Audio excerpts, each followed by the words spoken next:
یہ جو سویڈن میں واقعہ ہوا اور اس سے قبل ٹیری جونز نے جو ہالینڈ میں کیا اور اس طرح کے ملتے جلتے واقعات جو ہوتے رہتے ہیں، یہ اس لیے ہیں کہ یہ لوگ اس کتاب سے ہار گئے ہیں۔ اگر قرآن کا مقابلہ کرنے کی ہمت ہوتی تو یہ کوئی تھوڑا کرنے والا کام تھا۔ آزادی اظہار کی بات کرنے والے، بات بات پہ ڈائیلاگ مکالمے کی بات کرنے والے اس سطحیت پہ کیوں اتر آئے؟ اس لیے کہ قرآن کا مقابلہ ان سے ممکن ہی نہیں ہے، اور قرآن نے چیلنج کر رکھا ہے، اور یہ چیلنج آج کا نہیں ہے، یہ صدیوں سے چیلنج ہے۔ چیلنج یہ نہیں کیا گیا کہ بڑی صورت لے کر آؤ، 3 آیات پر مشتمل ایک صورت ہی لے آؤ، نہیں لا سکے۔ تیرے سامنے یوں دبے لچے فصحا عرب کے بڑے بڑے، کوئی جانے کے منہ میں زبان نہیں بلکہ جسم میں جان نہیں۔ جب قرآن کا چیلنج قرآن میں موجود ہے اور وہ اس محدود زمانے کے لیے نہیں تھا، قیامت تک ہے کہ صرف 3 آیتیں لے آؤ اس قرآن کے مقابلے میں اور سب جمع ہو جاؤ، وقت بھی جتنا مانگتے ہو، قیامت تک تمہارے پاس وقت ہے۔ تو اگر یہ کام نہیں کر پا رہے اور کتاب رحمت قرآن مجید کے نسخے کو توہین کا نشانہ بناتے ہیں، تو اس کا مطلب سیدھا سیدھا یہ ہے کہ یہ شکست خوردہ لوگ ہیں۔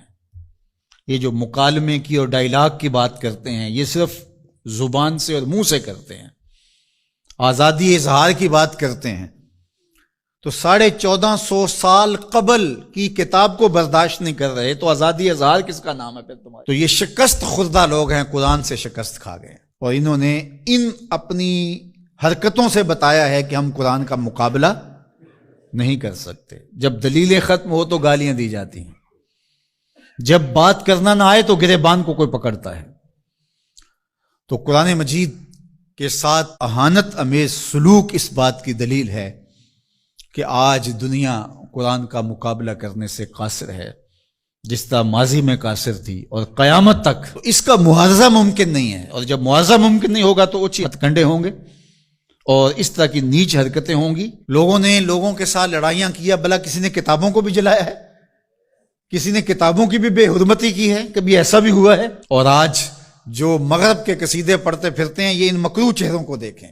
تو آئیے میں اور آپ اس کتاب سے جڑ کر کے اپنی زندگی کو ان بلندیوں پر لے جائیں کہ پھر ہماری گرد راہ کو بھی کوئی چھو نہ سکے۔ لیکن افسوس یہ کہ یہ چیزیں ہمیں بیدار کرنے کی بجائے، یہ چیزیں ہمیں کھڑا کرنے کی بجائے، کتاب کے ساتھ جوڑنے کی بجائے، الٹا جو ہے وہ ہمارا غیظ و غضب اپنے اوپر ہی برستا ہے، اور پھر ہم جو ہے وہ دوبارہ وہیں بیٹھ جاتے ہیں جہاں ہم تھے، اور 1 انچ بھی آگے بڑھنے کے ہم کوشش نہیں کرتے۔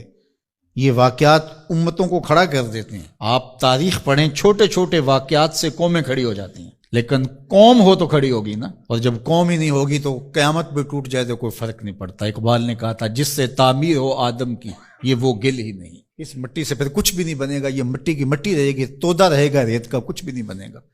قیامتیں گزر جائیں تو کچھ نہیں ہوتا۔ تو یہ چیزیں امت کو کھڑی کر دیں، اور کتاب رحمت کے ساتھ ہم جو ہے وہ جڑ جائیں، اور اس طرح جڑیں کہ ہمارا اوڑھنا بچھونا اس کتاب کی تعلیمات کے نتیجے میں ہو، اور پھر دیکھنا کہ دنیا تسخیر کرنے کا راستہ یہیں سے نکلے گا۔ اللہ جل شانہ ہمیں ہمت عطا فرمائے۔ اگرچہ ہمارا دل بہت دکھا ہے اس معاملے کے اندر، اور اس وقت پیدر پہ ایسے واقعات ہوتے ہیں کہ ہمارا دل زخمی ہوتا ہے، لیکن ہم اس کا کیا کر سکتے ہیں جب تک ہمارے پاس قوت نہیں ہوگی، شوکت اور حشمت نہیں ہوگی۔ مغلوب قومیں سوائے پیچ و تاب کے اور کیا کر سکتی ہیں؟ غالب قومیں جو ہیں وہ فیصلے کرتی ہیں، اور فیصلے ہی نتیجہ خیز ہوتے ہیں۔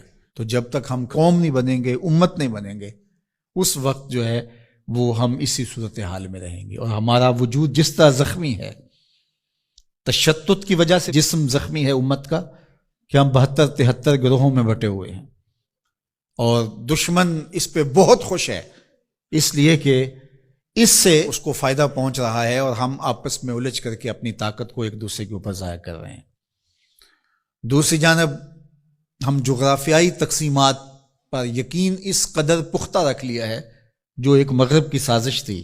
جب سلطنت عثمانیہ ٹوٹی تھی، عرب ممالک کو ٹکڑیوں میں بانٹ دیا گیا، اور باقی ممالک کو، جو ایک وحدت تھی امت کی، اس کو تقسیم کر دیا گیا، اور یورپ یونین 27 ممالک کے اوپر خلافت سے تصور دے کے دوبارہ جڑ جاتے ہیں۔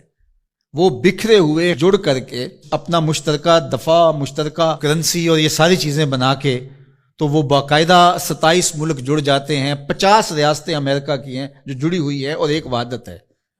تو امت مسلمہ کو ٹکڑے ٹکڑے کر دیا. اور آج دیکھیے کہ ان ملکوں کی باہم لڑائی سے شام کا کیا حال ہو رہا ہے اور یمن کا کیا حال ہو رہا ہے. بلکتے ہوئے یتیموں کے آنسو پوچھنے والا کوئی نہیں ہے، سب کو اپنے مفادات سے غرض ہے.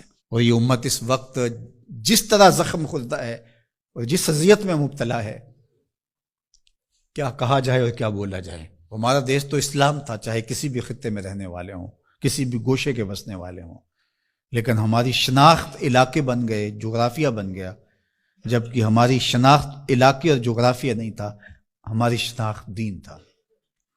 ہم سب سے پہلے مسلمان تھے.